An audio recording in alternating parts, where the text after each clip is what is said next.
Bonjour Mario Stasi, Bonjour monsieur. merci d'avoir accepté notre invitation sur France Info. Vous êtes le président de la LICRA, la Ligue internationale contre le racisme et contre l'antisémitisme. Est-ce que vous saluez le fait que Bruno Retailleau se rende finalement sur place cet après-midi?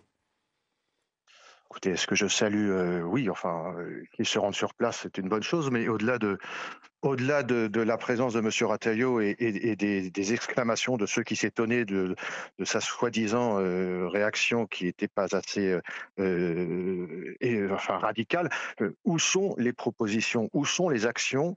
Où est le programme? Où est l'agenda? Moi, j'attends des hommes politiques, non pas qu'ils s'émeuvent, on est tous émus par cet effroyable, crime raciste anti-musulman. On est tous bouleversés. Maintenant, la responsabilité, c'est pas simplement de s'émouvoir pour savoir si tel ou tel réagit suffisamment vite. La responsabilité, c'est de savoir quel est le plan d'action, quel est le programme, qui dans les écoles, dans les lycées, dans les collèges. Tarek Obrouk, tout à l'heure, a dit qu'il fallait passer de l'émotion à la raison. Eh bien, je pense que la responsabilité d'un homme politique, au-delà de savoir si son congénère, son corréligionnaire est allé suffisamment vite sur les lieux, c'est de préparer, de proposer un plan d'action efficace pour lutter contre ce racisme, cet antisémitisme qui gangrène notre société. J'attends ça de nos politiques, Hmm. au-delà de Mais l'émotion légitime. Et ouais. les marches blanches, je les comprends, on est dans la souffrance et dans la compassion. Mais où est la responsabilité politique, sinon que de proposer un plan d'action? Vous Voilà ce parliez, que j'attends vous de nos parliez hommes de politiques. Tarek Obro, qui est le grand imam de Bordeaux, qui était l'invité de France Info tout à l'heure, mais tout de même, Mario Stasi, je comprends hein, évidemment que le fond est la priorité, la façon dont on lutte contre cette montée de la haine, manifestement, contre les religions, mais sur le plan symbolique, Bruno Retailleau est aussi le ministre des cultes, Non, mais c'est en très plus d'être celui de important l'Intérieur. qu'il soit présent. Non, mais Vous comprenez qu'il y ait pu avoir de je comprends. l'émotion à la suite du fait qu'il ne se soit pas rendu sur place tout de suite? La présence de monsieur Retailleau est obligatoire et je comprends ô combien l'émotion. Mais dépassons un homme politique, une femme politique doit dépasser l'émotion. Où est l'action? Où sont les propositions? À la LICRA, nous savons que dans les écoles primaires, les lycées, les collèges, dans le sport amateur, dans le monde de la culture, on sait que cette ignorance des autres religions, cette ignorance peut engendrer la violence. Nous vivons dans une situation, une société de violence parce qu'on ne s'attaque pas assez à l'ignorance, à la connaissance des religions, à la connaissance de la laïcité qui protège. Il y a un vrai travail de fond à mener. Si les hommes et les femmes politiques ne le mènent pas, qui va mener ce travail? Alors, je suis dans l'émotion et dans l'effroi, et je suis dans la colère lorsque je vois que rien n'est proposé depuis des mois et des années, et je souhaiterais vraiment que le racisme, la lutte contre le racisme et l'antisémitisme devienne une grande cause nationale, avec un plan d'action, avec un agenda, avec des financements, avec une prise de conscience collective et nationale de l'urgence. On est dans une situation de violence parce qu'on ne s'attaque pas assez, notamment, à l'ignorance. Est-ce qu'on ne sous-estime pas aussi, les actes, anti-musulmans et la haine contre l'islam? Non. Mario Stasi, on parle régulièrement, et on s'en inquiète de la forte hausse des actes antisémites en France. Est-ce qu'on sous-estime les actes anti-musulmans?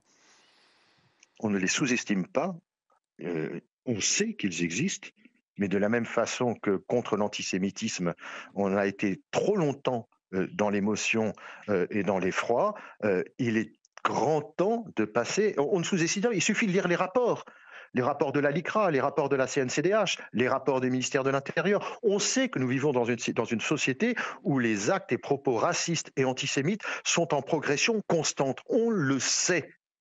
Bon, maintenant, il va peut-être falloir que celles qui sont responsables, à partir de ce constat, eh bien, nous proposent un agenda, fassent travailler toutes les associations avec un seul but, combattre l'ignorance, combattre l'intégrisme religieux, mettre la laïcité au milieu de notre société, avoir le courage de s'attaquer à un travail de moyen et long terme. Alors Mmh. évidemment, hein, on n'est plus simplement dans l'émotion et encore une fois, je partage l'effroi et nous sommes tous bouleversés devant la violence de cet acte, mais la responsabilité impose que nous passions des paroles aux actes, de l'émotion à la raison. Tarek Obrou a dit juste.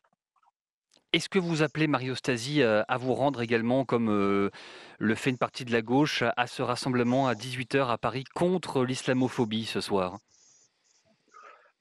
D'abord, le terme d'islamophobie est fortement discutable. l'islamophobie, je tiens quand même à le dire, est utilisée par ceux qui empêchent que l'on puisse critiquer le dogme quel qu'il soit. Nous sommes une société où on a droit de critiquer le dogme et qu'il faut en revanche attaquer ce racisme anti-musulman. Donc c'est un terme que moi, M je m combats et que je ne fais pas mien. Ceci mais étant, comment est-ce que vous évidemment, qualifiez, que le tout meurtre d'un fidèle musulman, un dans racisme une mosquée? anti-musulman, racisme anti-musulman, c'est parce qu'il a été musulman qu'il a été tué.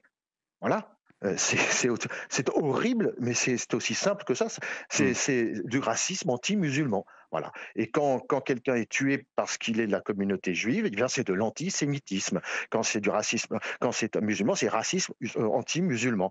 Mais au-delà de cette discussion, qui est d'ailleurs qui est plus que symbolique, hein, qui a une forte connotation politique, oui, évidemment qu'il faut se rassembler partout où l'émotion impose que l'on se réunisse et que l'on dise au-delà de plus jamais ça, comment agir pour qu'il y ait moins d'actes antisémites, moins d'actes anti-musulmans, moins d'actes anti-communauté noire, anti-communauté asiatique. Nous vivons dans une société où nous constatons une progression constante et parfois par à coups terribles des propos et des actes de racisme et d'antisémitisme.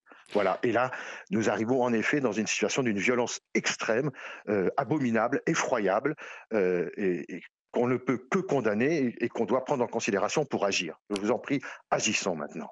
Merci beaucoup, Mario Stasi, président de la LICRA, la Ligue internationale contre le racisme et contre l'antisémitisme, invité de France Info.